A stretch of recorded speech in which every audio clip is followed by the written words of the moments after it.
اوكي مرحبا مساء الخير. رح نبلش بالعربي وبعدين نكمل بالانجليزي. فاهلا وسهلا فيكم ومرحبا بكم الجميع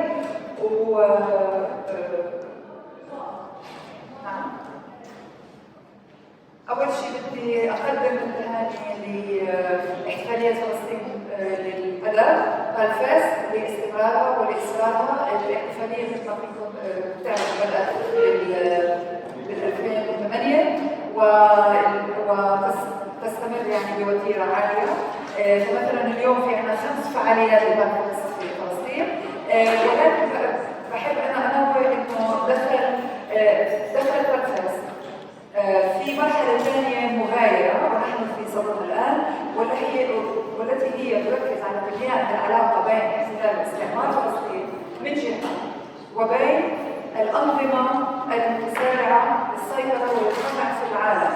فهون بيجي الإطار العام لحديث اليوم اللي ربما في ناس الحين يقولوا شو العلاقة مع فلسطين، وهذا يمكننا بكتاب كان أول من طرح هذه المقولة، وهو كتاب صدر 2012 تحت عنوان Palestine لجون كوتس، الذي حاول أن يبرهن كيف تشكل فلسطين أرض خصبة ومختبر للعديد من هذه العمليات للسيطرة والاحتلال والمراقبة في العالم.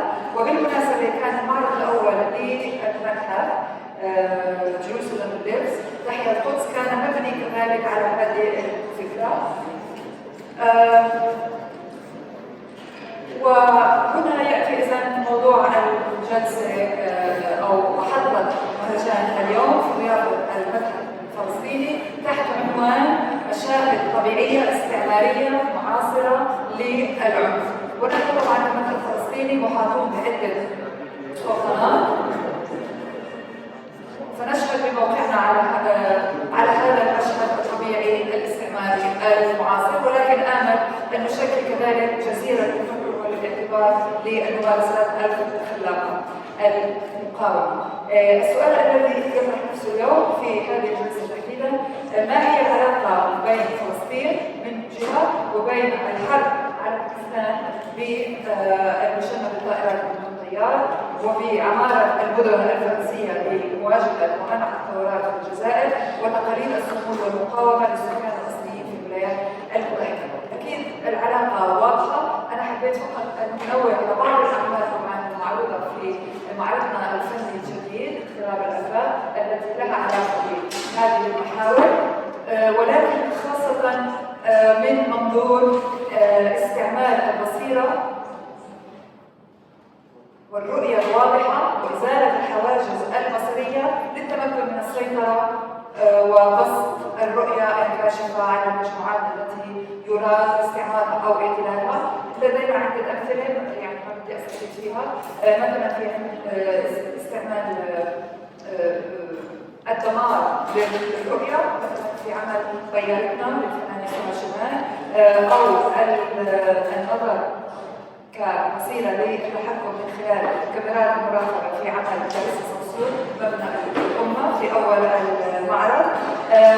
وأما بالنسبة لموضوع الطائرات من دون طيار، طبعا نحن كلنا يعني نعرف هذه الظاهرة جيدا منذ التسعينيات، والتي تستعمل خاصة في غزة ليس فقط للمراقبة ولكن كذلك للقتل وللتصفيات المباشرة. ولكن بالمقابل نجد أن هذه الظاهرة وجدت يعني توجد بكثرة في الإبداع الثقافي الفلسطيني الصادر من غزة.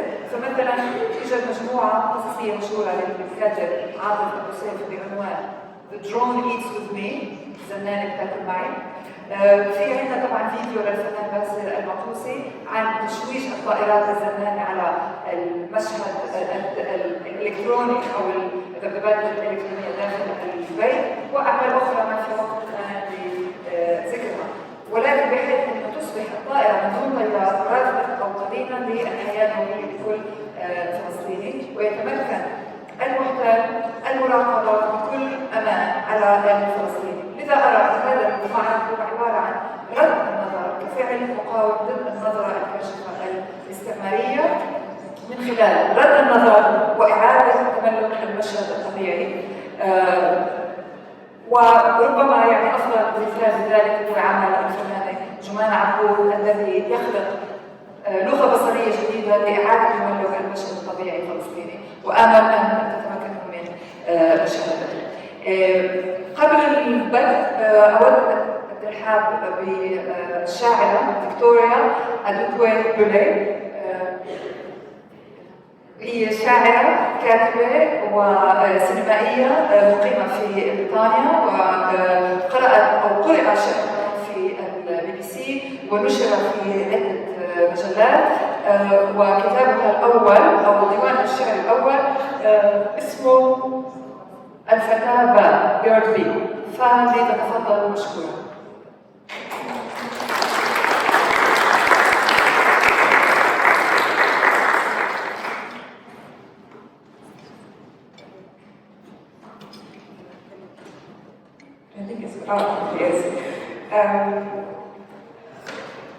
I just want to begin by saying thank you to the organisers of Palfest for having me here. I always wanted to come to Palestine, and I didn't know how I was going to have this kind of immersive experience where I could connect with Palestinian people and do that by myself. And so when I got the invitation, really just about 3 weeks ago, it was like it dropped out of heaven, and I said yes immediately. So being here has really made me think about the kind of poems that I write, and I can't stop thinking about how I want my work to be useful. And I don't have the answers for that completely yet, but I'm grateful for this experience for deepening that question in me.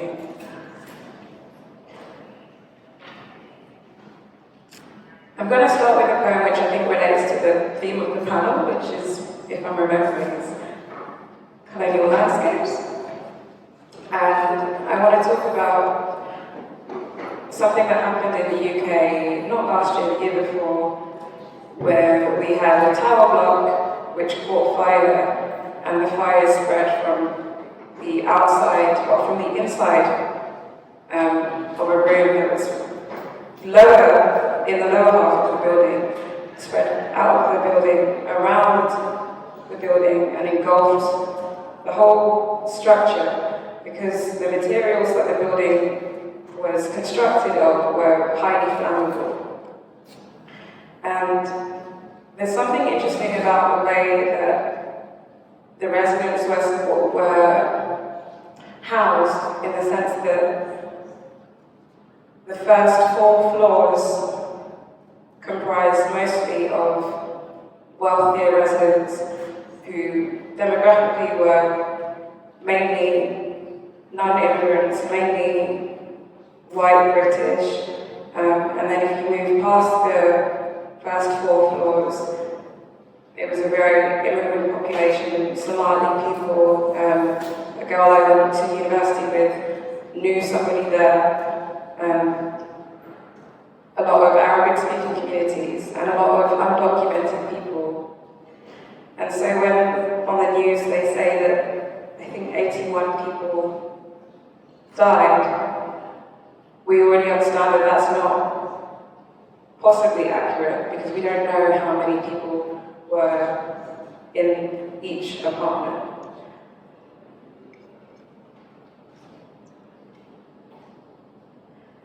Death is everywhere and not here. Death is everywhere and not here, when the happiest girl I know plays songs by a group called the Deep Throat Choir. And while the others at the bar can't stand it, but don't tell her to her face, I imagine telling strangers my new occupation, brazen and unfazed by the name of my band. These days, everything moves. The white hair I ripped from my scalp at the middle parting turns out to be black at its root, meaning it changed its follicle mind for a whole centimetre, or 6 weeks, depending on who's counting. I, too, want space and time and second chances. I want to be useful and beautiful, but what did I do today except watch a tall building burn? While the boy who once called it home phones the BBC, he says, "You know at least 500 people live in there." I did not see 500 people leave, with a voice that implies this is a normal day for him. Death, I think it's you I face when a spider crosses my path in a place I thought was mine. Is it not you who turns overhead with no warning, declaring the night an open disco? There will always be more of you to kill or free.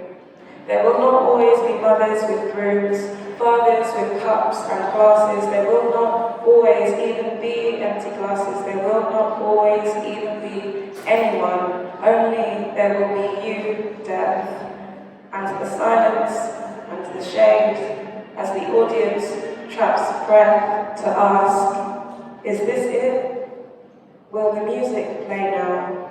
Will the credits roll? Before leaving the cinema, eyes learning daylight again, rebirthing the world, heads brimful in the interim of everything to do and nothing to be done.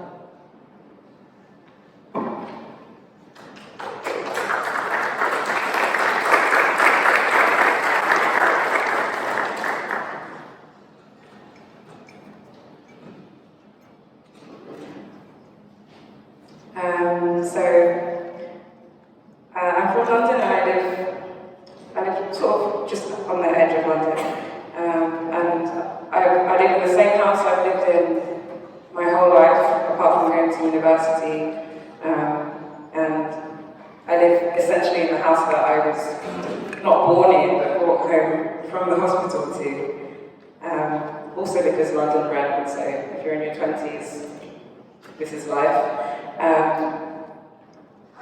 But a friend of mine who I've known for a long time used to live on my road, and she moved recently. And since I've been here, I've been thinking about the displacements which have been happening here and the settlements which have been sprouting up, and not just the loss of home, but the loss of neighbours.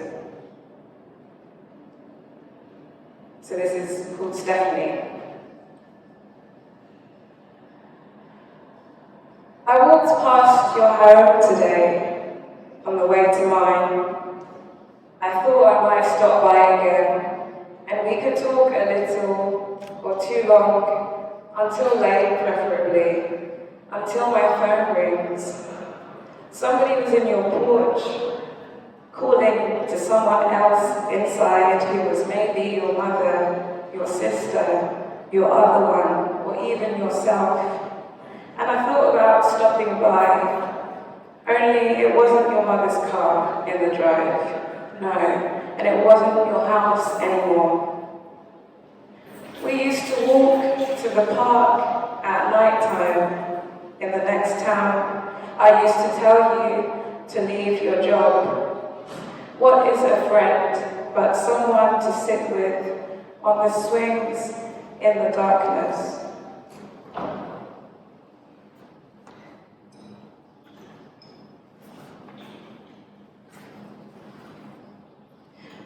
And I'll read one more. How much time do I have, just so I know, so I can choose which one?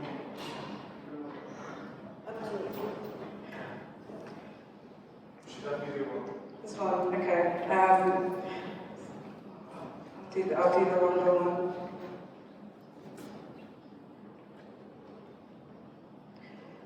Revision. 1. Compare. A. Onion. Sabola. Hint. Cebola. B. Chale. Hint. Fan. Charlie. C. Hint. Waterbird. Duck. Doko doko. Lala. Hint, Lala. Song. 2. Consider. From the 1400s, the area later known as the Gold Coast would be choose one, discovered, invaded, visited, landed upon by Europeans, illegal aliens, migrant workers, tourists, Christians, hailing from the ports of Sweden, Denmark, England, the Netherlands, Portugal, Prussia. During their visit, residency, occupation, sabbatical, stay, they would alter irreversibly the ecology, lives, speech, God's memory of the Homo sapiens, natives, people, fauna inhabiting the land. It is not clear what their expectations were. One must assume they were successful even after completing, losing, leaving, tiring of the project and going home. It is arguable that they did not actually leave. 3. Consolidate. In the year of our Lord, 1471, they came. In the year of our Lord, 2017, I look for my language, still finding their hairs in it. 4. Conclude. Oh, Chale. I stayed in Portugal for a year and loved it. More than England found. Patriot who? Water off a duck's back. 2 colonizers, 1 with better weather. What's the problem? The people were happy. It was hot. I stayed in Bouillon. I'd go to the market and buy vegetables and come back to the apartment and make rice and stew. I do that when I want to feel at home. And you know, I can't speak Ga, but our word for onion is sabola, right? And the Portuguese word for onion, cebola, cebola. I love it, but I hate it. And this year it happened again. This very January, Mum played me a video of Grandma singing a folk tune, and she told me that the word for song in Ga is lala, as in lala, deck the halls with bows of holly, fa-la-la-la-la, can you believe that? And I was so happy to see Grandma so alive, singing all these words of which I understand nothing. See her clapping, all nearly 100 and fully blind years of her. And even Mum didn't know the story. She just translated the outline to me, which I don't remember now. But the whole time, I could only stand there. I was just watching and thinking, damn, this lala feels sad. This one lala sounds like a sorry song. Thank you.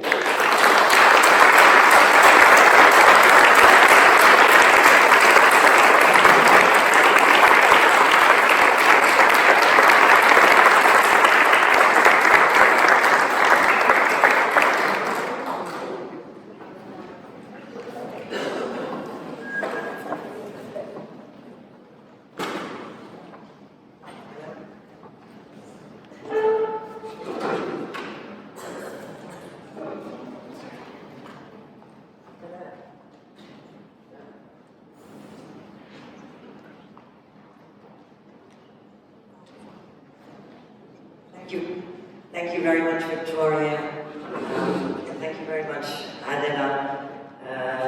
Welcome to the second part of this panel called Colonial and Contemporary Landscapes of Violence. We have a panel of 3 absolutely wonderful writer, thinker, activist, whose work critically engages with context and configurations of what Derek Gregory, I think, has aptly called the colonial present. How techniques and systems of domination founded in the colonial era continue to be reaffirmed, reactivated, and put to work in the present. The three speakers here, three writers here, while talking from three seemingly very distant from each other geographies, Algeria, the so-called tribal border areas of northwest Pakistan, and the native struggles in the contemporary USA, I think share a focus on a particular aspect of the past-present of colonial violence in the form of anti-insurgency strategies, doctrines, and wars. How violence in various modes and forms is used in an attempt to pacify indigenous people, to render them acquiescent or at least non-resistant to the particular horizon colonialism has set for itself in any context. And how the violent transformation of space is always an organic part of that process. Either because what colonialism directly seeks is the native space, water, resources, and territory, here exemplified in the case of Algeria, and the history and presence of the people of Standing Rock, or space is central in this violence because subjugating an entire people usually involves physically displacing and or containing them within what are viewed as more controllable geographies, as in the case of Northwest Territories in Pakistan, but I think also very much a dimension of the background to Standing Rock and colonial Algeria. The crossovers, linkages, and relevance to the Palestinian colonial present, I think, will be very obvious to all of you, but hopefully sometimes very surprising. And perhaps together we can excavate them during the discussion after our speakers present. So here, without more ado, I want to introduce them all the way with the sun on her head. It's Samia, Henni, who's the author of the book Architecture of Counter-Revolution, the French Army in Northern Algeria. She's also an editor of GTA papers entitled War Zones, and is the curator of an exhibition entitled Discrete Violence, Architecture of the French War in Algeria, that traveled throughout Germany, South Africa, Paris, and Prague. She's an assistant professor of history and theory of architecture and urbanism at Cornell University in the US, and she's working on a new book, and she's given a provisional title, Architecture of Toxicity, France and the Saharan Desert. Next to me is Madiha Tahir, a writer, scholar, and director of the short documentary film Wounds of Waziristan about Pakistani survivors of drone attacks. She's the co-founder of the Easline Tanqid and co-editor of Dispatches from Pakistan, a book of essays that brings together journalists, activists, and academics, as well as artists, to provide a rich, in-depth, and complex portrait of contemporary Pakistani society. She's currently a doctoral candidate at Columbia University in anthropology. Sure. I'm an anthropologist, so I want her for anthropology. And she's writing a dissertation on autonomous warfare. She's also worked as a freelance journalist. A lot of her work appearing in Jazeera, Vice, Foreign Affairs, Democracy Now, and the BBC. But what I like so much in her bio is her claim to fame is arguing with Pakistani elites and then possible the US National Security Agency. Good luck. And here in the middle, Nick Estes is a citizen of the Lower Bull Sioux tribe. He is cool, which actually got him. Okay, here's the author of History is the Future, Standing Rock and Long Traditions of Indigenous Resistance. resistance. Standing Rock versus the Dakota Access Pipeline and a long tradition of indigenous resistance, which just came out from Verso, which traces the trajectory of the indigenous-led movement, the water protectors, to stop the Dakota Access Pipeline at Standing Rock, North Dakota, and places it in the long history of native resistance to settler colonialism in North America. He's also the co-editor of the forthcoming book on No, Dakota, and Minnie Mikan, the Water is Life movement in Dakota language, Standing with Standing Rock, which draws together diverse perspectives from leaders, scholars, activists of the Standing Rock movement. He's also a professor, an assistant professor in American Studies in the American Studies Department at the University of New Mexico, and he's been a former fellow at Harvard, and is also very active in journalism, publishing in Jacobin, Indian Country Today, The Funambulist, among others. So, I would like to first give the floor to Samia. I've asked each one of our guests to present 5 to 8 minutes, more like 8 minutes, on their work. Thank you so much, Reema, for the introduction. Maybe I will just take the chair. Thank you, Adila, very much for hosting us here at the Palestine Museum. It's really an honor to be here. Thank you so much for the organizers of Palfest. It's not only an honor, it's a pleasure, it's a privilege to be here. I really appreciate being here, spending this week here together with you and also together with the group. Thank you very much for this opportunity. I really appreciate this. So starting with this image, it's not that I'm a reader of the New York Times, but that's the picture that Leopold had in his, let's say, database. As I would like to start with this picture, just to acknowledge and recognize and celebrate what is going on in Algeria. And as you can see, Algeria is always carrying Palestine in its, let's say, in the hearts of the Algerian people. So that's really to recognize the struggle that's going on now in Algeria. My work let's say the beginning, or let's say my work is a response.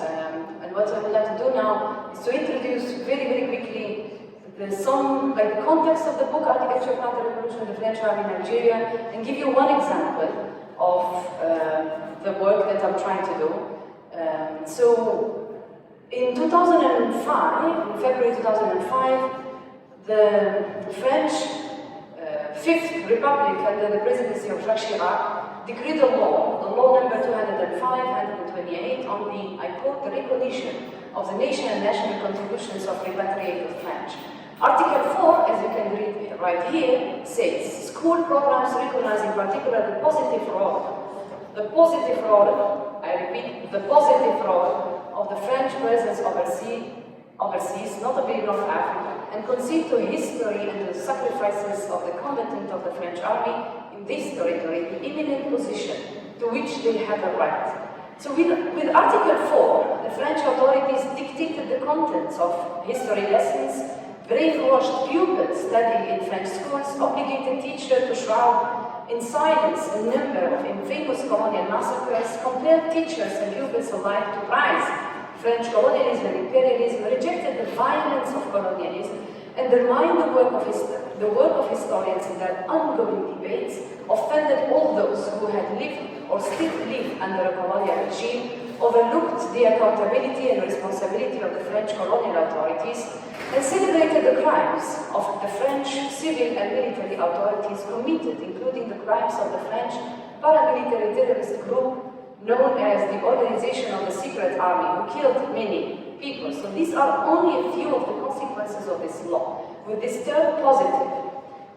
In the wake of a swift avalanche of national and international reactions, protests, debates, and condemnation, which were particularly centered around or on the Algerian Revolution or the Algerian War of Independence. It depends on which side you see it or you consider it. The French authority removed with some difficulties the sentence of Article 4 from that law, so a year after.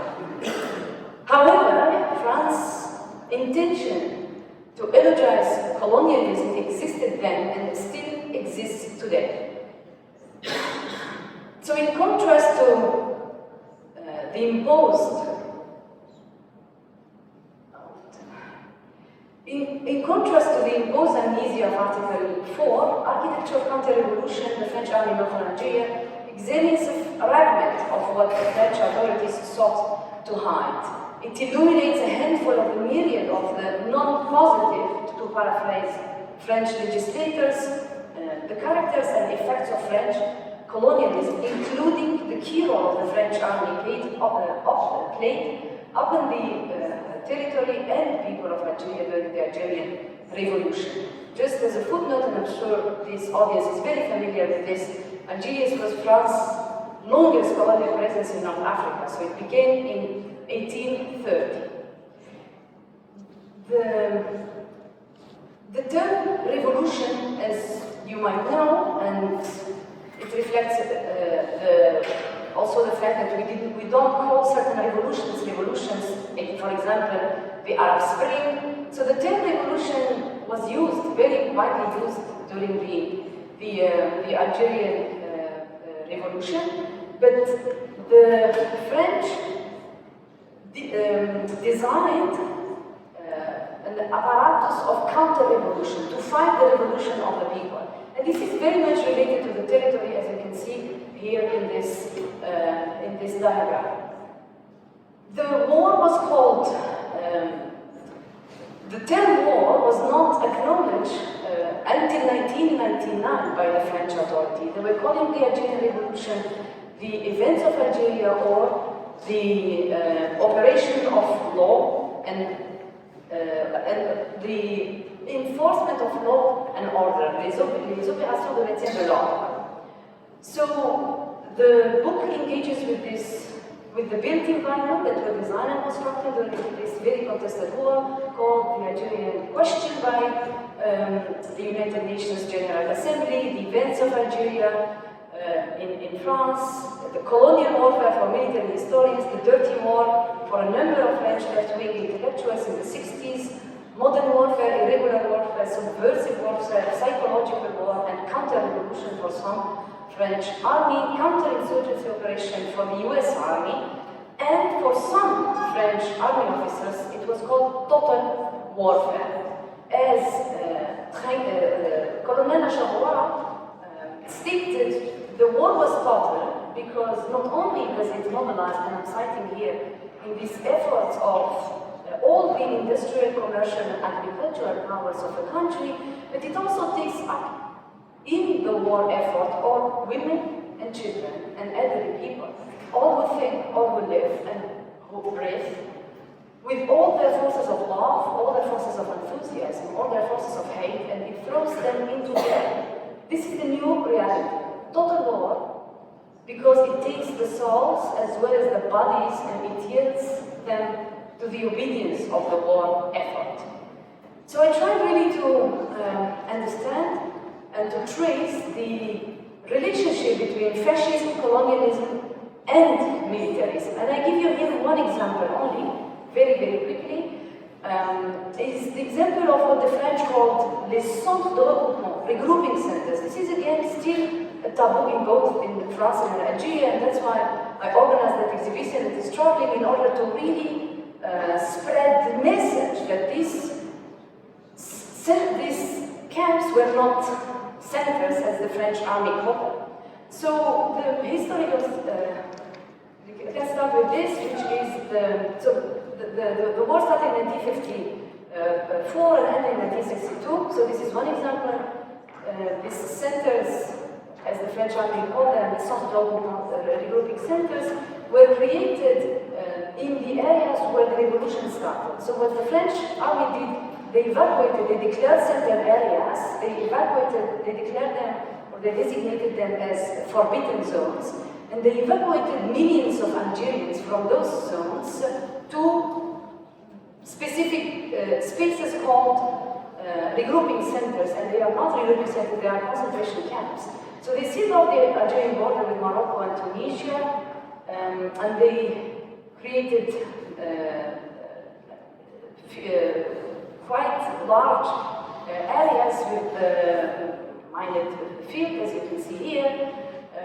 They evacuated about, some historians say 1 million, some 3 million, but about 30% of the Algerian rural population. Here, every dot is representing a camp. So we are almost talking about 4,000 camps in the whole northern part of Algeria. This is how the camps looked like. In terms of archival documents, in terms of let's say, written documents, it's very clear that each camp had a watchtower, barbed wire, but in terms of visuals, it was quite difficult to find an image with a watchtower.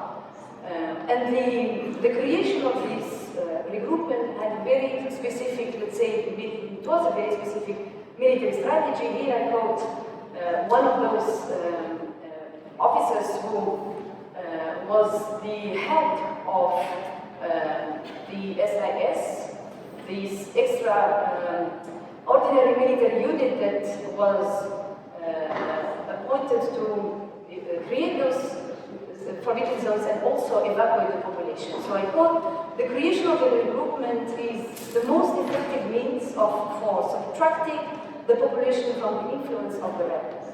This did not stop. I mean, once the Algerian won their independence, so the French kept, let's say, tested their policies of operations in Algeria, and they developed a number of books, and they also participated in training U.S. army. So the Algerian Revolution or the Algerian counter-revolution really served this purpose, or was transferred to the world, to North and South America, so Chile and Argentina. But in 2005, this very story of the regrouping centers, regrouping camps, or I would call them again concentration camps, they brought these guidelines in 2005 in order to, I quote here again, so they wrote these guidelines. It's a survey intended to spread the French experience in Algeria, and particularly to provide a guide of the so-called stabilization of local population claimed and enforced by French troops, I quote, in charge of similar assignments in Bosnia, Afghanistan, and soon in Kosovo. This is just to say that colonialism is not part of the past, it's very much part of the present, but it's being transferred to other parts around the world. I think we will leave it here. Thank you very much.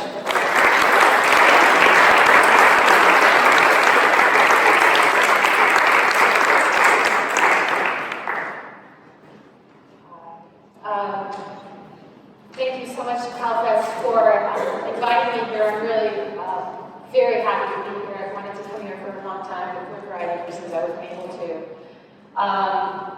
I'm just going to be very quickly right now, just reading two sort of very briefly excerpts and show you 2 minutes of the documentary that I'm working on currently. Basically what my work is trying to use drug warfare in Pakistan as a way to think about Pakistan as a post-colony and the relationship of the post-colony to American empire in the sort of broadest terms. Specifically, my field site is the tribal areas of Pakistan which run along the Afghanistan-Pakistan border. These areas until recently were still governed under colonial-era British regulations, which subjected the tribes there to incredible amounts of collective punishment. And the border there is, just as I'm seeing here, I've only been here 4 or 5 days, the border there is very insane in many ways. It cuts through families, it cuts through tribes, it cuts through homes.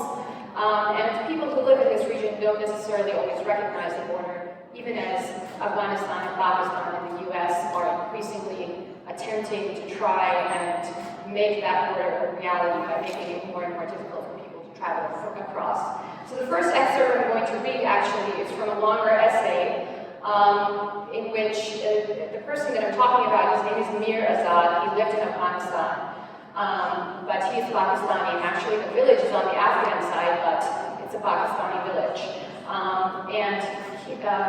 His relatives were killed in a drone attack, and he had traveled a very pockmarked zone in order to come and tell his story.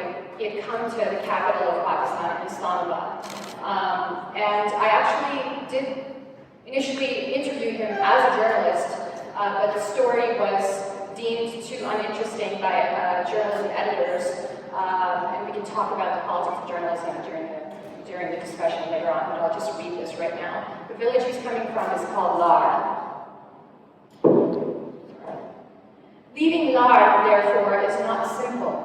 Permanent checkposts, makeshift checkpoints, temporary blockades, and spot checks structure movement in the region.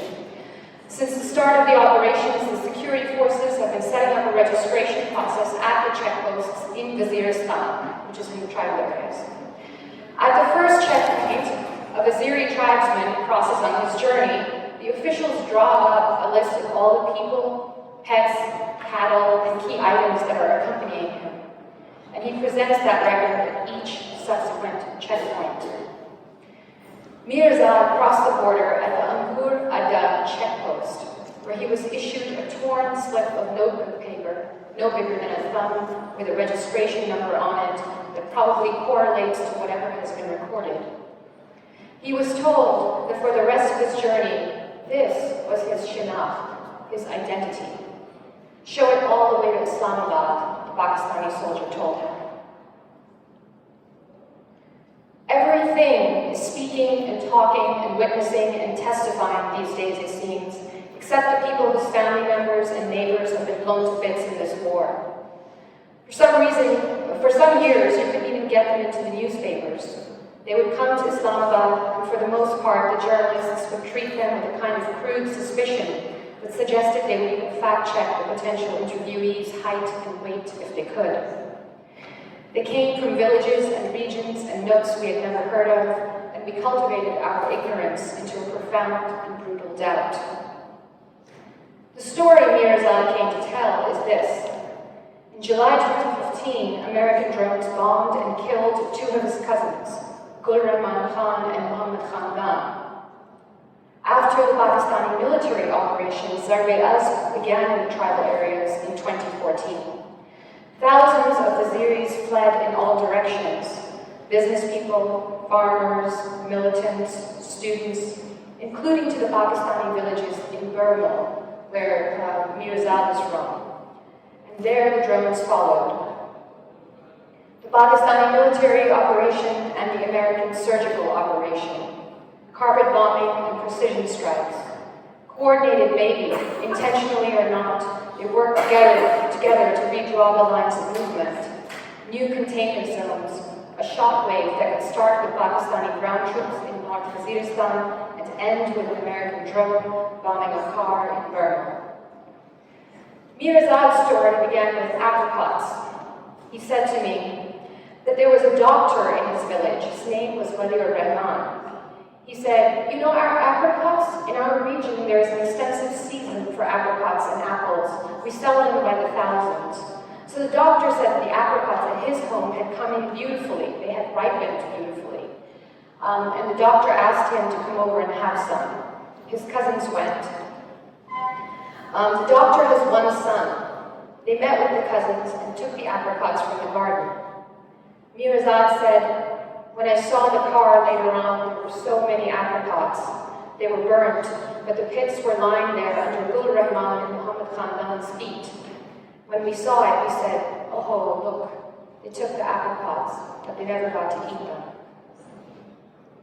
He told me later the kinds of details you'd expect to consume with such news, dates, times, locations, but it was the apricots that I kept returning to, ripe fruit that stuck to memory, the hard scenes of story, a detail you could not eat.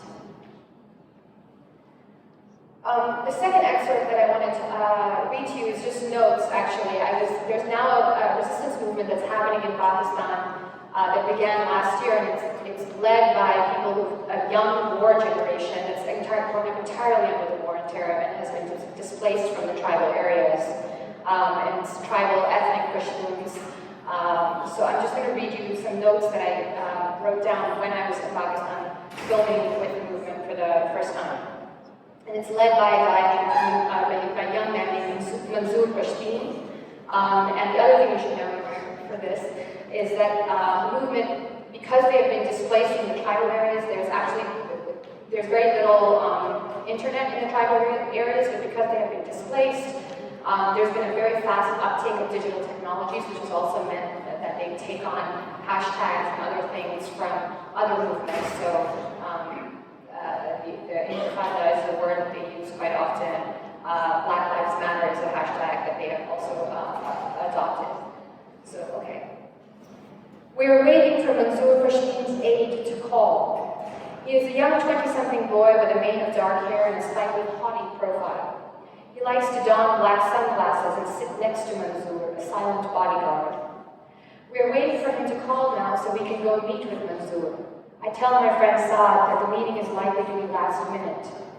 Knowing that things are never final until the moment they actually happen is the only definite piece of knowledge I've gained from my time as a journalist and then as an ethnographer in Pakistan. So we settle in and we wait. We wait. We wait for Manzoor Pashtun. We are tense and awake and conscious. We are ready to spring into existence. Arab Spring, Pashtun Spring, Intifada, Black Lives Matter, Pashtun Lives Matter. We borrow and trade dreams and aspirations as freely as hashtags and slogans. Does the world know that its center runs through us, a friend says? The West is dead. Anything interesting will come from the South. We are here in Karachi. It is night and it has been a long day. Manzoor is being chased by a coterie of spectral creatures somewhere across the country as he tries to make his way to this protest where we wait for him. Namalum Afrad, unknown individuals. Khalayq Makhlouk, space creatures or aliens. Farishte, angels, number one. Manzoor is somewhere being chased across the country and we get updates on social media. They have refused his air ticket from Lahore to Karachi. They have taken his phone. They have given back his phone. They have beaten up his friends. They have stopped his car. Meanwhile, we lie back and we regard the stars and we wait. It is nearing midnight. I'm so happy here, she says, my friend who is lying next to me. I wish there were more Karachiites. I wish this were humongous. No one has been forced to be here. They're here of their own free will, and there is something beautiful about that.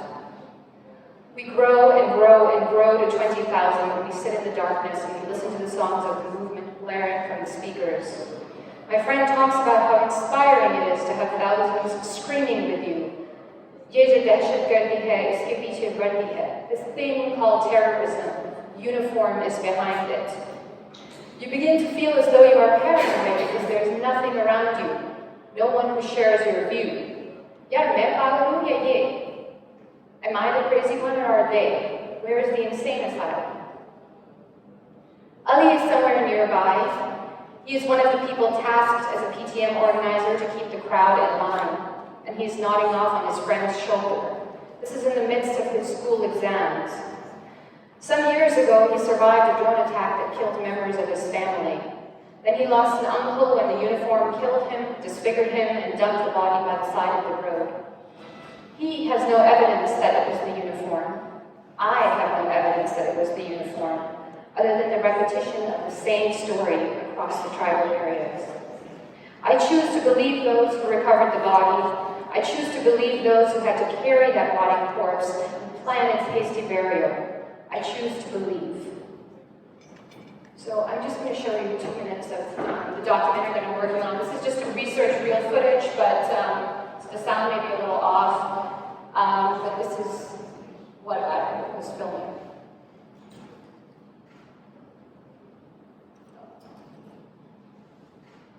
Is there sound?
취사비 전에 왔을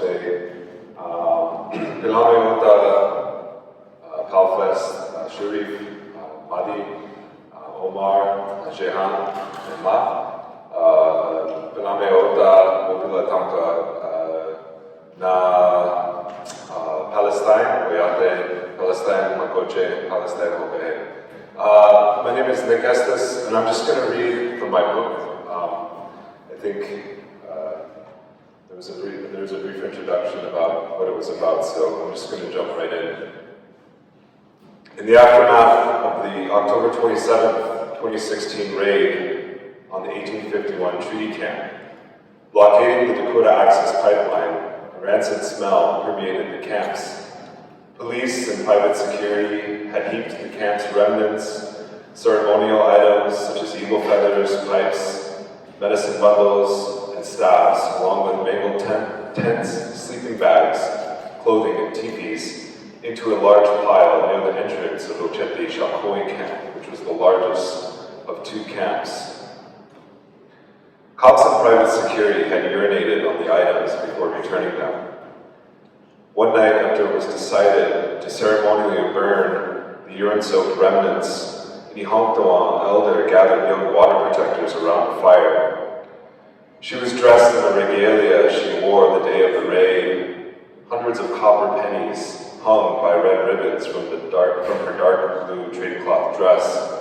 And for those of you that don't know, like your money here, our money in the States has pictures of colonizers on it. She told of her ancestors who were killed during the 1862 US Dakota War. Evicted from their homelands, they fled to present-day Standing Rock, crossing the Missouri not far from the location of Ochete-Shakoi camp. After U.S. cavalrymen massacred 400 Dakotas and Lakotas in the White Stonehill Buffalo Hunt camp. This was, to the day, exactly 150 years before DAPL, Dakota Access, private security unleashed attack dogs and unarmed water protectors at a nearby pipeline construction site, demolishing a burial. The day after Christmas, in 1862, soldiers gathered up 38 Dakota men and boys and imprisoned them at Fort Snelling in Makato or Mankato, Minnesota. Their medicine bundles were confiscated, heaped in a large pile, and burned as they were led to the gallows singing their death songs. Their crime, defending their nation and homelands. The same week that President Abraham Lincoln signed the Emancipation Proclamation freeing black slaves, he also signed the death sentences of 38 Dakota patriots. The copper pennies, which have Lincoln's face on them, hanging from the elder's regalia, had holes drilled into Lincoln's ears with red ribbon threaded through. He didn't listen, she said of the great emancipator, so we opened his ears. After the 1876 Battle of Greasy Grass, Lakota women used awls to carve holes in Custer's ears so he would hear better in the afterlife. Now it was President Barack Obama, North Dakota Governor Jack Dalrymple, and Morton County Sheriff Kyle Kirchmeier who refused to listen. As singers began a prayer song, the elder reminded the younger ones that the tears flowing from their eyes were their ancestors speaking through them. And they were not tears of trauma, but of liberation. We survived genocide after genocide, she said. Then she danced, and the penny swayed with the flickering fire and billowing smoke. Behind her, armed police were perched on a hill half a mile away, and the bright floodlights glared down on us. Our history is the future.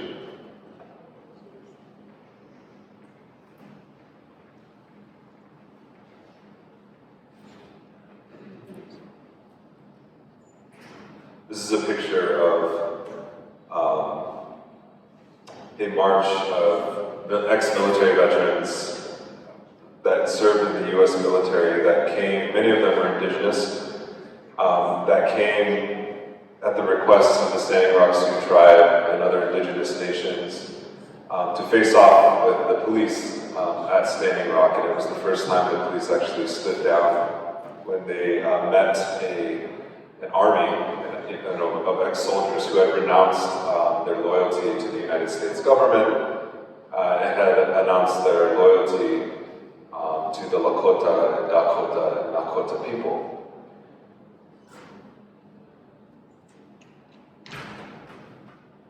Like the Army Corps of Engineers, who planned the route of the Dakota Access Pipeline, which you can see on this map, it starts up at the top corner. And often working alongside them, the planners of the Dakota Access Pipeline imagined building a pipeline in a world where Native people did not exist. And they had to imagine this out of existence to justify trespassing through Indigenous territory and protected treaty lands. And when the pipeline risked interfering with the white settler areas of Bismarck and North Dakota, it was rerouted such that the danger of water contamination was outsourced to the downriver Native nation of Standing Rock. And when Dakota Access sought protection of its private property and investments, the rights of way across the land, police and private security stepped in on their behalf, imagining Indigenous peoples as the threat. These were the modern-day settlers surrounded by an Indigenous-led uprising. Dakota Access and trespass through unceded treaty territory and the militarized crackdown on water protectors made it look like self-defense, settlers in their fort surrounded by hostile natives. Police, military, and private security set up their own bases and planned their own theater of operations to wage low-level warfare against the prayer camps.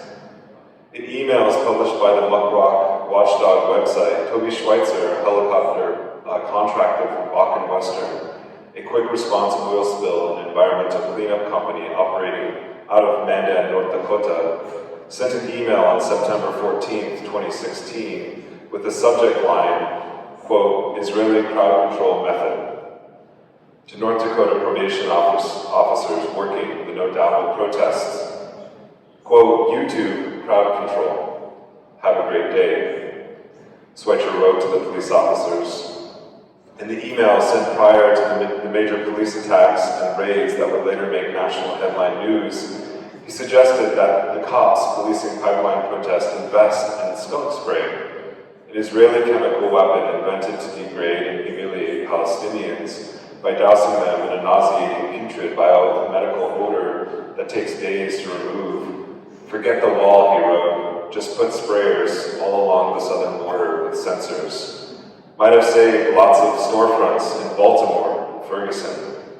The US needs to get some of this for the looters in any out-of-control demonstration. Israeli crowd control methods. Now we are talking. Brilliant. Skunk spray. Such comments, in other emails, officers shared Federal Emergency Management Agency Field of Force Operation manuals, which guided police officers in correct crowd control methods, pain compliance, techniques, and application of riot control agents, including chemical weapons and projectiles such as rubber bullets and beanbag rounds. These allegedly non-lethal weapons were deployed against unarmed protesters with ritualistic brutality, taking 2 individuals' eyesight and 1 woman's arm while wounding and traumatizing countless others. The connections were clear.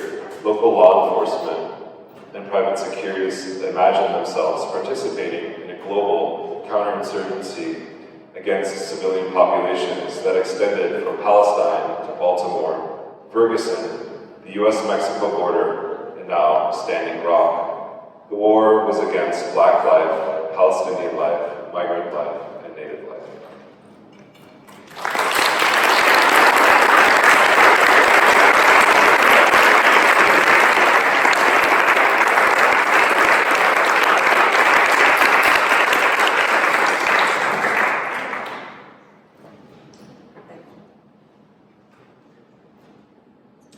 Thank you all. It was so powerful. It was just so powerful. And, the intersections, I think, were very, very clear to everyone. I don't need to try and pull them out in a way. I'm going to throw some questions at all of you. Generally, things take up whatever you might find I mean, Nick ended with a very, very clear statement about the experience of that struggle and the experience of all of the means and forces used to put it down, and how that links with all sorts of different struggles going on, including in Palestine. You also implicitly have Palestine in your work, and also Ferguson, like Nick. And I was wondering if you wanted to talk more to that, not specifically about linkages to Palestine. You also make many, many things, but in terms much more of how these violent techniques travel to Latin America. We've all heard that Harold Schirella kept by his bedside the very, very famous book about the French anti-insurgency strategy in Algeria.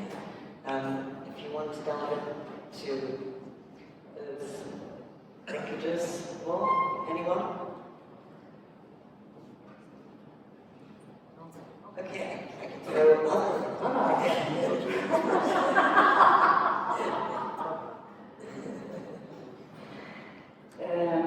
Yeah, let's maybe start with the Battle of Algiers.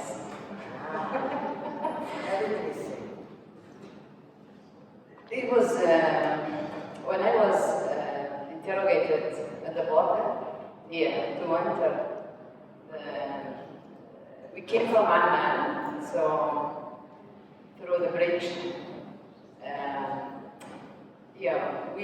We kept talking about the Battle of Algiers with the woman who interrogated me, because she watched it, or she has to watch it every year.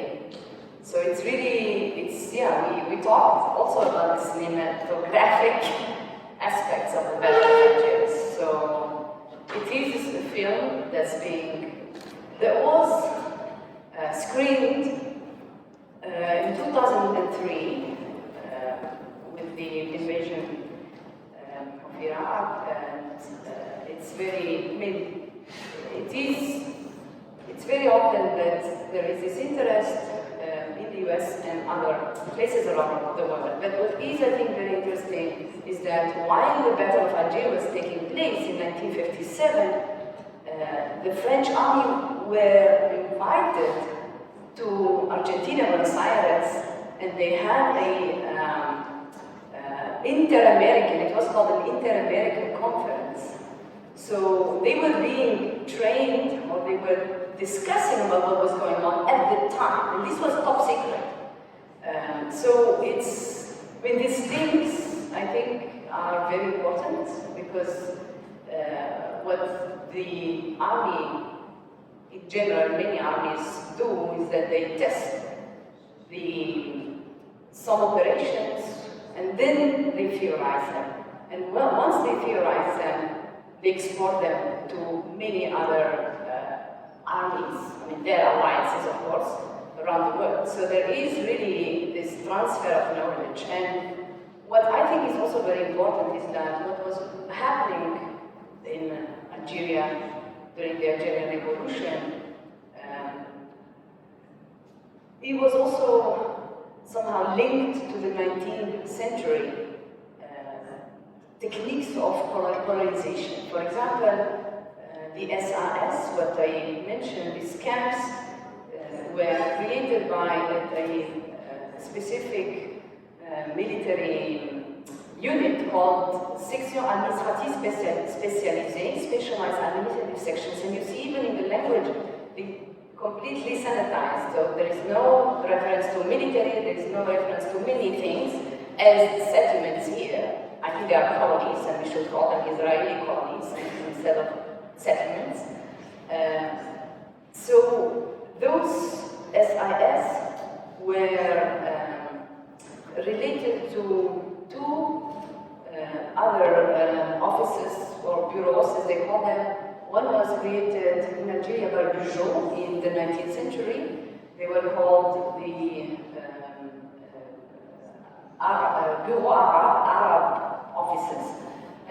and the other one was created by Lioti in Morocco. So there are all these, let's say, relationships between 19th century, 20th century, and 21st century military operations.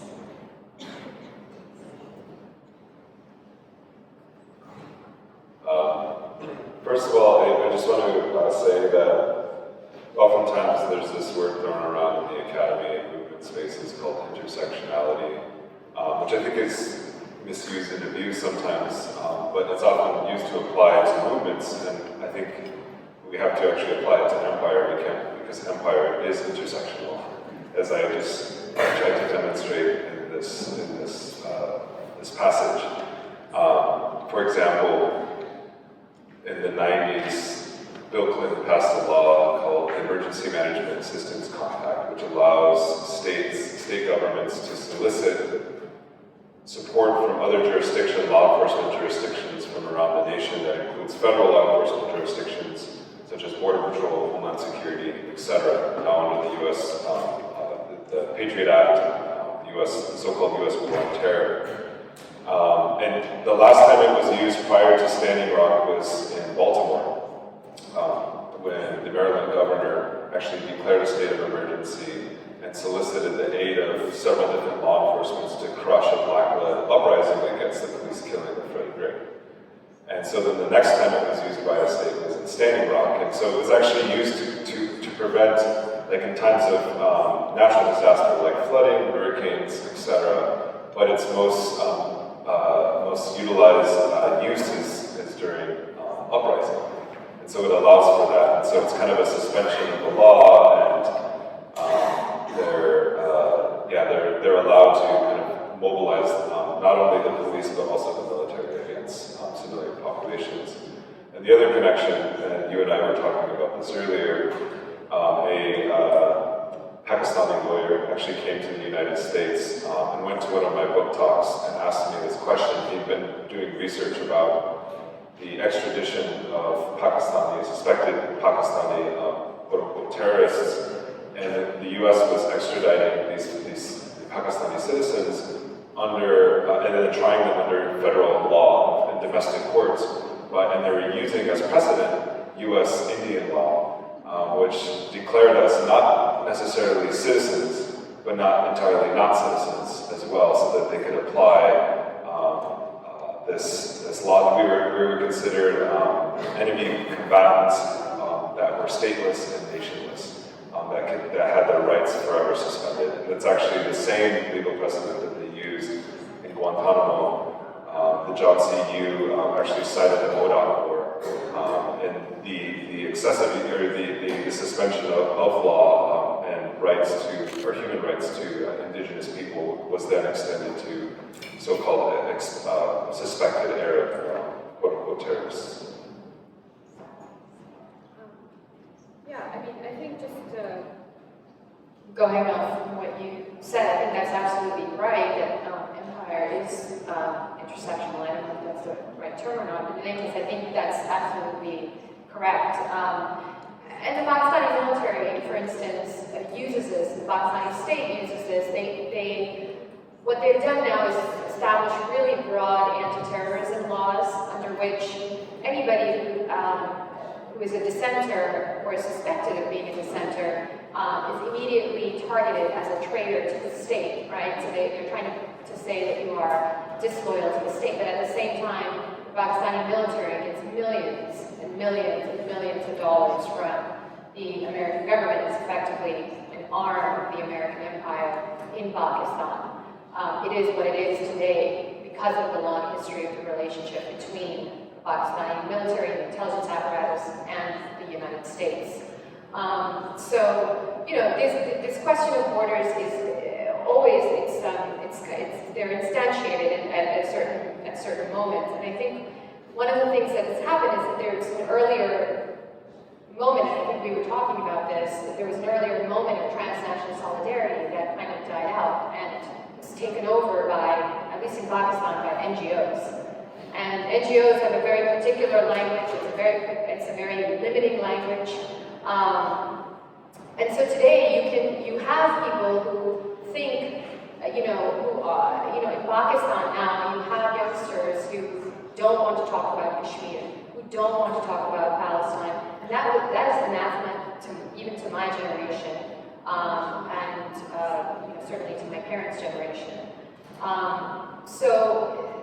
There's been a breakdown of these solidarities, and in my own field in academia, I've seen that partly as a result of the increasing specialization of academia, that you become smaller and smaller in terms of your imagination along with that specialization. So part of what I'm trying to do when I think about Palestine, think about these other places, is to enlarge that imagination and think about solidarity, not in a way that says we're all the same, but still to kind of begin to think through the resonances that happen across these spaces.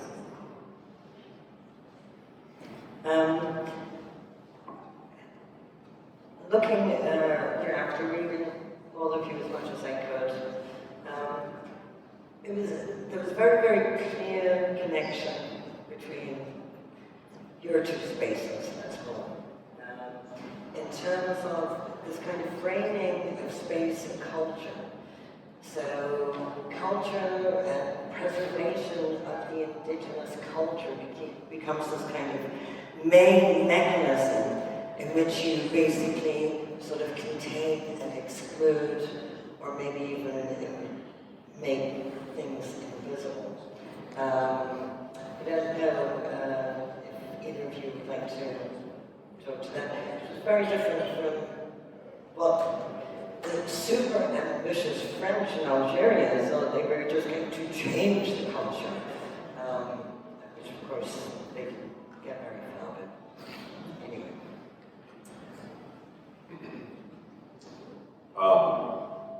One of the things that we're known for as indigenous people, even in the United States, is like we're romanticized as noble savages, people who, I don't know if anyone has seen Avatar here. Anyways, it's like this kind of imagined one with nature, right? And that we're spiritual people who love trees and talk to turtles. But I think that's part of the colonizing process, is to construct this romantic figure of us. But it's also it's a colonial state tactic, and it sounds funny, but it's actually the ways in which the United States uses recognition to recognize our culture. We have a special food, we wear feathers, we dance for white people, and the U.S. state embraces us and says we recognize indigenous communities, not from the political elites, but from the grassroots, to refuse recognition as the terms, because what we were just talking about, the end of these national liberation struggles, or the waning of them, I should say, then the state, the colonial state, becomes the horizon on which we seek possibilities and seek justice. And then what happens is we ask the state to recognize the injury that it's caused us, right? And that's a losing game, because they just really don't care. And at the end of the day, it's the real question is about the land. Who owns the land? Who stole it? Why they stole it? And how are we continuing to steal it? Yeah, I think very similar to the region that I work with, in the tribal areas of Pakistan. Ethnic Pashtuns exist in various parts of Pakistan. This is a specific land with a specific relationship to the rest of the state, to the rest of the Pakistani state. And one of the things that happens is urbanized Pashtuns in other parts of the country look to tribal Pashtuns as sort of the quote-unquote original, authentic culture that they have lost and become modernized. And this lends itself to exactly what you're saying, the same kind of atemporality, the lack of any timeline. There's no, you're either stuck in this cultural space where you're forced to be, or you lose that and you entirely assimilate. Like, those are the two options that are available on the table right now. With the tribal areas, what has happened is that last year, in May 2018, they were actually finally legally assimilated into the Pakistani state, but nothing has actually changed on the ground. The way that it happens exactly is this, is that they're subjected to overwhelming violence that is justified as local tribal practices. So I was once in the tribal areas when I got picked up, and what I had gone there to see was they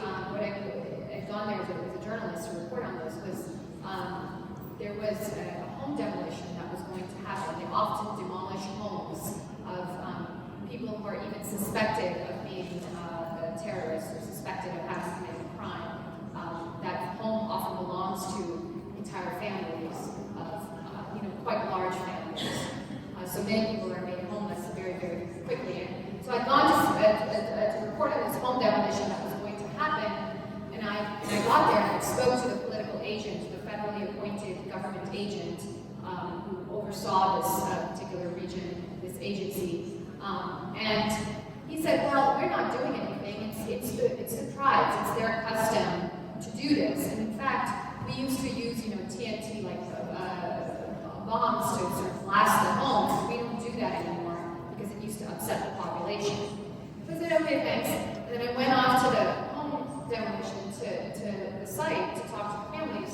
And I got there, and of course I see Pakistani military soldiers bringing in bombs to blow up this house. And what you see is people standing there, the folks from that particular tribe standing there, essentially being forced to break the house and tear it apart, because if they don't do it, then they're going to set off the bombs, which is going to basically, which is obviously going to make a loud blast, and obviously upset not only them, but people in that area. So, but these practices, and then I got picked up, because this is exactly what they didn't want me to see, is that they were actually very directly involved in this process, but what they say to the outside world is this is just what the tribes do, because they're, whatever, they're backward, they're fanatical, they're savage, they're not properly civilized. There's all of these racialized and racist kind of tropes running through,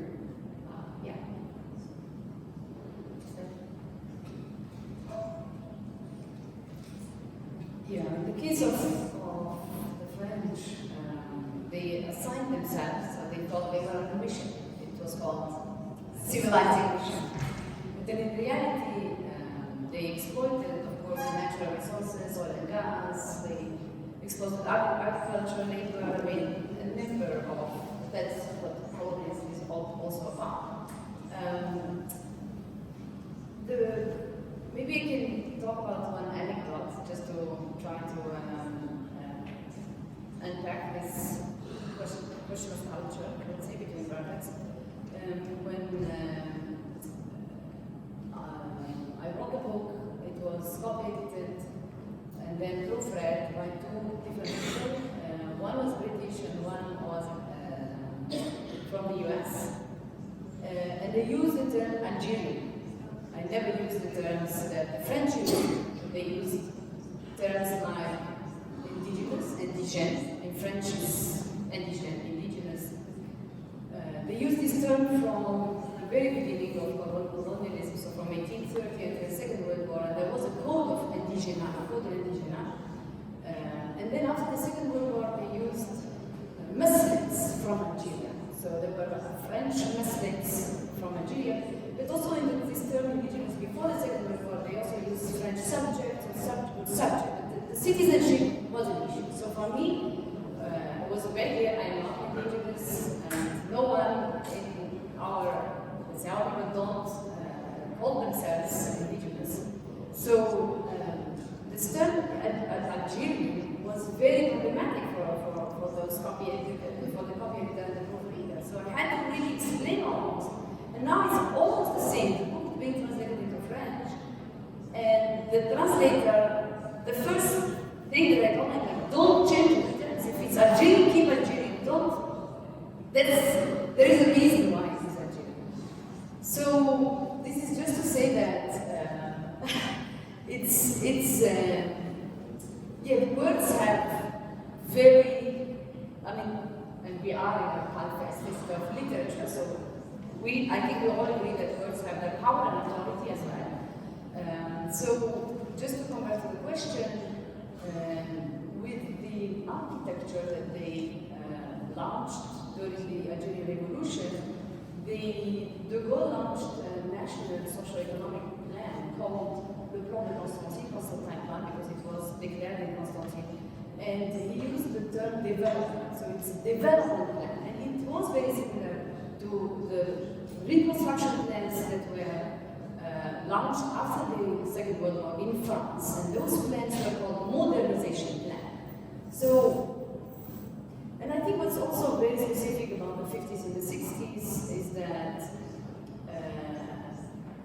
they created what I call in the book a inclusive exclusion. So they designed spaces, very specific spaces for Algerians, because before that it was, as France Fanon told us, Malik were divided apartheid. You have the Medinas, you have the quarters for what they called the French subjects, and the European quarters. So during this war, architecture was really used as a weapon of control, of course, but also as a way to show that we are here to build this new Algeria, but also we are here to stay. Because when you build, you stay. And that was their intention.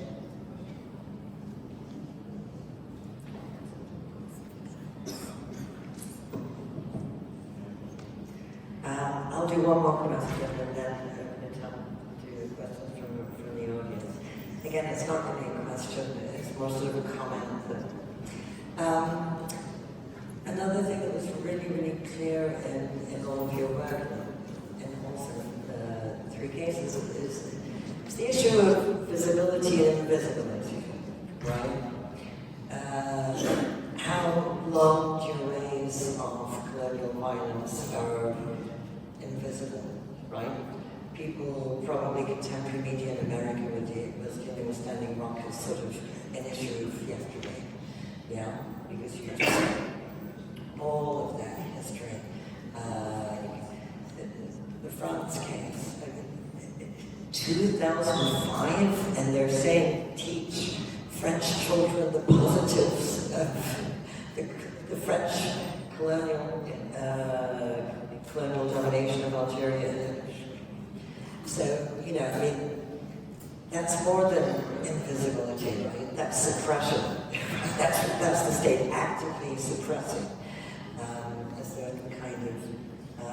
But also generally in France, France's colonial history in Algeria, it seems to be, again, invisible, and clearly was in the and the Western provinces. This whole drone warfare makes it into some wider public, mostly probably through Hollywood films about white people operating drones and how they can't sleep at night, right?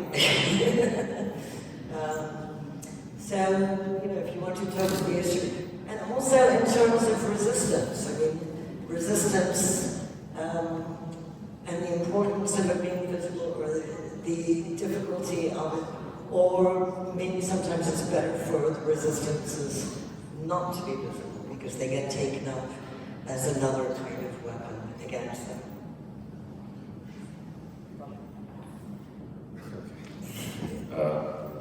To answer the question about visibility, as somebody who's from the United States but not entirely of the United States, I always, it's interesting when I travel abroad and see U.S. citizens abroad, especially white citizens, because you actually learn a lot about U.S. imperialism by watching white people and how they act in other countries. There's a bravado, there's an entitlement, there's a sense of invulnerability.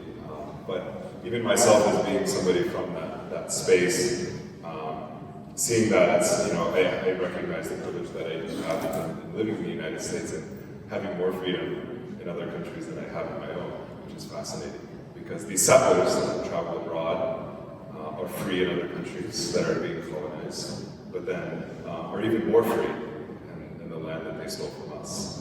And I think about that because we're always under constant erasure, and what you actually see in the United States, whether it's Trump, whether it's Obama, whether it's, you know, even this progressive left movement that's arising in the Democratic Party, it's still premised on the dispossession and genocide of indigenous people. And that's, you know, it's literally baked, like if the United States is a cake, genocide of indigenous people is baked in that cake, and you cannot unbake the cake. And the second thing that I want to say about resistance, indigenous, you know, Standing Rock is unique in several senses. One is that it was confined to a geographic location, as on this map, you can see that it was also not confined to a geographic location, meaning that anywhere an indigenous person would go in a major city where they tend to be under constant erasure, there was a heightened sense of visibility and movements in the streets and in the sort of places that were not supposed to be like cities, these large colonies. Since we're using that now, I was going to say settlements, these large settlements and colonies, where the majority of indigenous people live because they have no homeland to go back to, because their land is being occupied or has been taken from them. And so really like resistance, in modern contemporary resistance in the last half century from indigenous peoples has really risen from the urban context. And it's beautiful, it's really young, it's really vibrant, but it's also not any less authentic. Because the authentic experience is one of constant displacement, but also that's still our land. And why should we cede that space? And why should we let people who stole that space decide who can come into our country, who we should make relatives with? And it's something that we've been working on as in various movements, and how do we not let the United States decide who it can let into the country that it stole. And that the fact that it calls itself a nation of immigrants, people who came in chains are not immigrants. People whose land you stole are not immigrants crossing the border, right? It's a fiction. It's a fiction made primarily to prop up white supremacy in our country. So as indigenous people, we're trying to figure out how do we reach our Muslim brothers and sisters who are facing a travel ban from our country, and to welcome them in our homelands, but also to welcome our indigenous relatives from the south and our homelands who are crossing borders. And as much as we're fighting pipelines in our homelands, we're also fighting walls and cages in the southwest border region.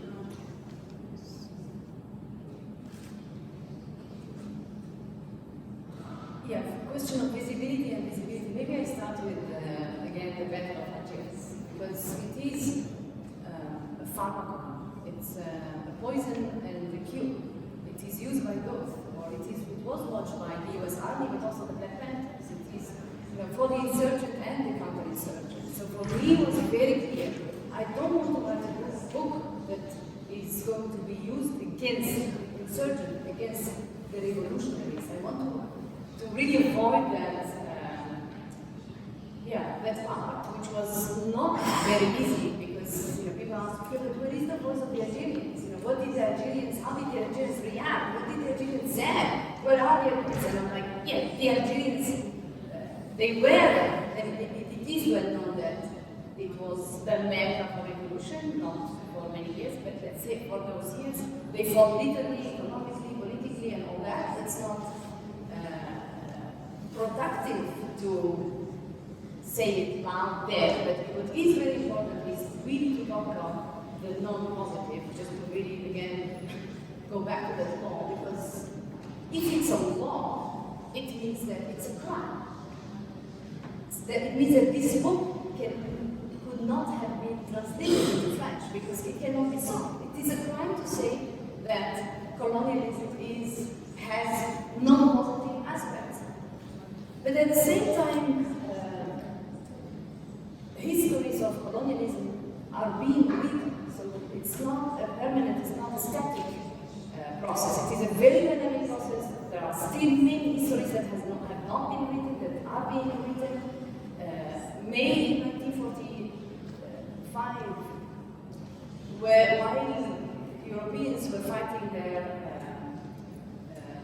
liberation from fascism, and Vichyism and Nazism, Algerians were being killed because there was an Algerian flag, because they were promised another status, and they fought for the French army, and the French army, what they did, at the same date, really the 8th of May 1948, just killed them. That's it. That was the response. And until today, this is not acknowledged as a genocide. This is just, we should turn the page and move on. My next book project is about the bombs, the nuclear bombs. I mean, until today, yes. The French are still saying that if we detoxify those territories, which being undertaken, and we need to leave those spaces and those voices to be spoken. Yeah, I mean, I think it's a really complex and rich question. I think the question for me is what kind of visibility we want. So yeah, absolutely with the drone, everything is visual and everything is visible except the people who are actually being killed. So the only way in the US that you can think about an empathy or even just kind of considering, even briefly, the lives of people who are subjected to drones is by going through the drone operator. So the drone operator feels bad about killing people,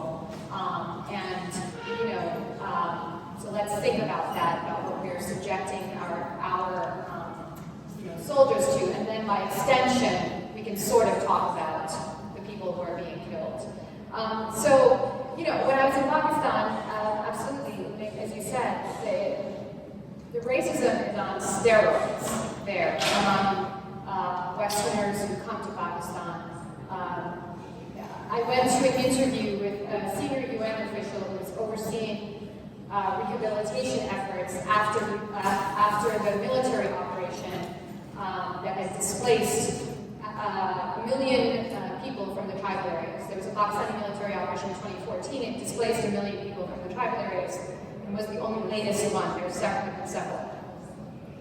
He was overseeing the rehabilitation efforts. I sat down with him literally within the first minute of sitting with him, a Western senior humanitarian UN official.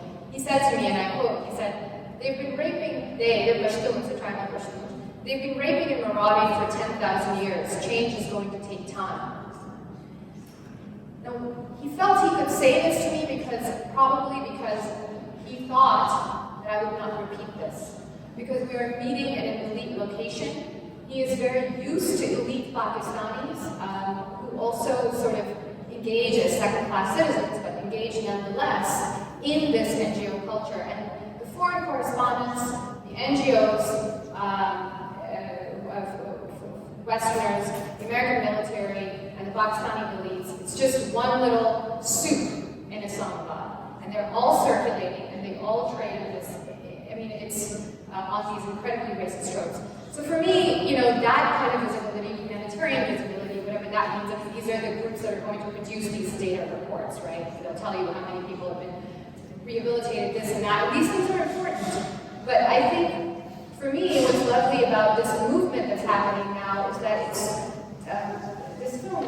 I'm filming it with a friend of mine, Saad Khan, and one of the things we were talking about is the way that it's sort of changed the terms of truth production, right? So Manzoor Pashtun, he gives you, his speeches are characterized by the anecdote. He gives you stories.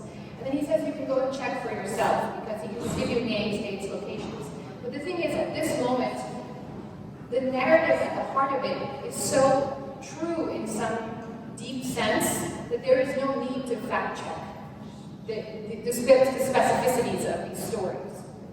And this is exactly what terrifies the Pakistani state, is that the truth, the ability to construct the terms of the truth has got away from them. And I think that's the kind of visibility we have to go for. So as an ethnographer, even as a journalist, I think one of the things I've been concerned about is I'm not interested in producing all of the life worlds of the people in the tribal areas, because I think that's doing the work of the American military. The American military is very interested in how that culture operates, so they can operationalize it and use it in order to make targeting, quote unquote, more precise.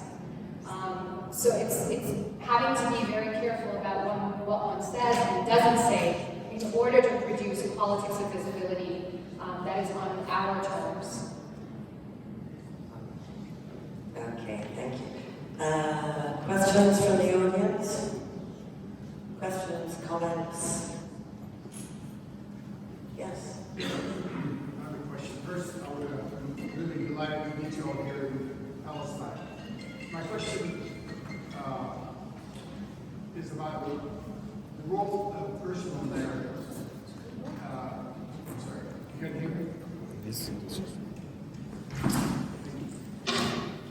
My question is about about oral personal narratives, of storytelling as a way to, as a form of creative resistance that can, to use the example that they gave, drill the ears of those who refuse to listen.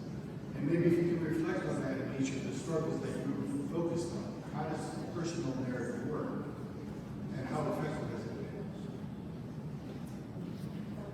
Shall we take a few questions? Yeah? Unless there are a few.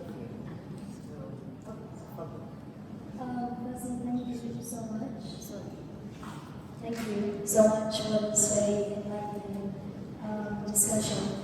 I think a lot was mentioned about the intersection of empire and how you have, running through this whole intersection, the whole idea of the colonial. So Samia spoke a lot about education and language and how that influences narratives and history ultimately. And then Madiha spoke about sort of like how the colonial comes and creates these polarizations between urban or rural communities. And Nick spoke a lot about how the colonial has this common thread of land dispossession and how everything ultimately comes back to the land. So that's this whole idea of the colonial. And I'd like to know from you, at this intersection of these different understandings of what is the colonial and what is the primary idea of the colonial, what then is the anti-colonial? Because if the intersection of empire is the colonial, then what is the intersection of the struggle against it? So what does, if I want to brand this idea of the anti-colonial as something like decolonization, what does that mean to each of you?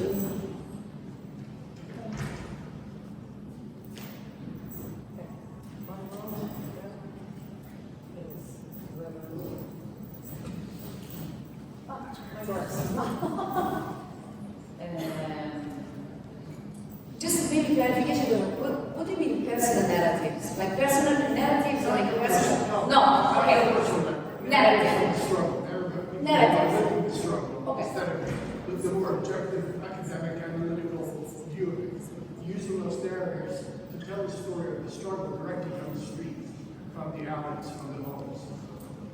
And maybe if you can give an example of that. So I think in my own context in Pakistan, getting any type of quantitative data is basically impossible. The region is completely blockaded. So that's one of the sort of practical reasons why there's very little of that. But I think the thing is I'm very interested in the fragment and in the small story, what that says about the kind of larger, the larger situation. So, for instance, with drone attacks, actually there's a lot of data on drone attacks in Pakistan in terms of civilians versus quote-unquote militants who have been killed. But nobody remembers this data. I think at the end of the day, what we remember are the complexities, the small turns of phrase, and I think part of what I'm trying to do is trying to, what Adila said following Walter Benjamin has talked about in terms of translation, is to try and get my audience to think and imagine for a moment to be being housed in that world, right? So not just translating in a literal sense. So one of the things, for instance, is it's literally how you translate. And I've tried to be careful in my translations to leave in. If they say shaheed, I translated it as martyr. In a lot of legal reports, you'll see that translated as civilian or just dead person. But I think these are the kind of specificities that need to be kind of understood. And I think part of what I'm trying to do is get especially Americans to think harder and do the work of trying to understand another context. And I think Americans especially are very used to having everything handed to them in a silver platter, and with information being streamlined for them and made easy for them.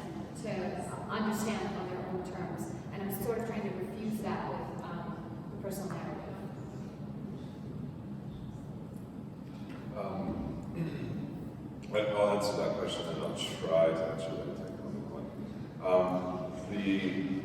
There's, as somebody who's an organizer, not entirely an academic, just kind of an academic because it pays the bills, I write and produce knowledge for and about social movements.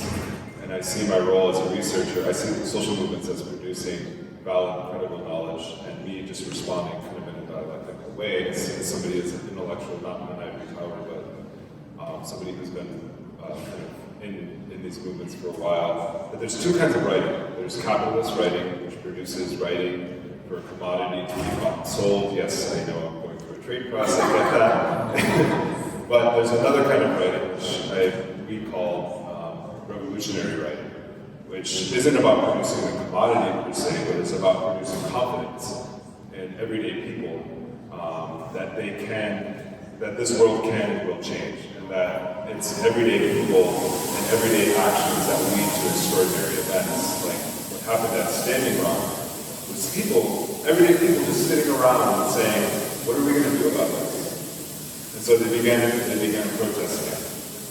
The people who began the Red Power movement in the 1970s and the 1960s, they weren't people who they weren't academics, they weren't people like me, in universities. They were people who met in prison and left prison and were politicized by prison and said, why are so many of our people locked up? Why are so many of our children, 1 out of 3 Native children at that time in 1969 when the Red Power movement kicked off, 1 out of 3 Native children had been adopted out, stolen and kidnapped, and then adopted out into white families. Why are our children being taken? What kind of education are we learning in school? And instead of waiting for somebody to save them, they created their own alternative schools. These were people with no power. They were, in Marxist terms, the lumpen proletariat, the people who weren't even wage workers, the unemployed. They created their own survival schools. They created their own institutions to begin teaching. And that's the kind of legacy that I see my book and how I'm writing in an attempt, an anti-colonial attempt. I would say that it's not just about identifying the huge gaping wound of colonialism, but actually thinking about something beyond that, something that, I wrote this for my 16-year-old self, when I didn't have something like this. I didn't even know there were Native writers. I didn't know we even wrote books. And I wanted to write this for young water protectors who I was in conversation with, who knew about capitalism, who knew about settler colonialism, but they didn't have the language to talk about it. They had experienced it, and so this is my gift to them. To say, I don't care if it gets reviewed by academics, if they hate it, I don't really care, it's not for them. Hopefully it gets me tenure, but if it doesn't, at the end of the day, it's really for the movement that I'm writing. And those are my peers. Yeah. So for me, the role of personal narratives is really important. I interviewed a number of people from both sides, the colonizers and the colonized, so French generals or French officers from the number of hierarchies, those who were there, those who saw, who even designed some of those policies, and those who were subjugated to those kinds of violence. So what I try to do is to spread those voices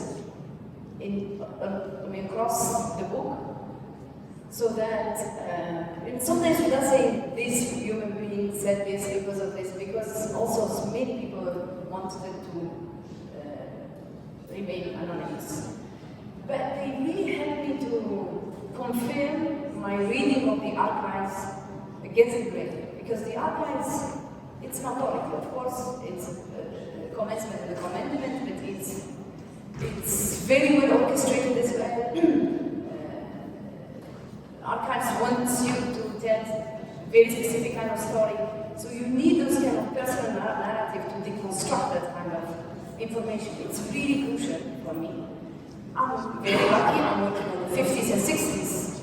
If you work on the 17th century, you can do that. So in this particular case, I think it was very helpful, and they are very important.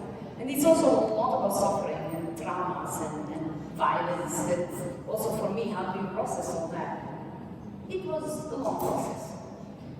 To the second question, the term colonial in some fields or areas is not bothers many people. People use the term empire more than colonial or colonialism or colonization. And I think this is already a position. So I'm interested really on the colonialism from an anti-colonial perspective. And I think, which is also a position. We do use, decolonial, post-colonial, anti-colonial, colonial, and sometimes interchangeably, unfortunately. But decoloniality, it's a very, very long process, and I think for those who are teaching, we do have power, and we do have also responsibility to question the curriculum, to question the references that we are bringing. So we do need to change and not act, because what is often done is that you keep the canons and you act. I think this is also not very helpful. I think we need to reconsider even the very histories that we are teaching. No, you keep the canons and you add other histories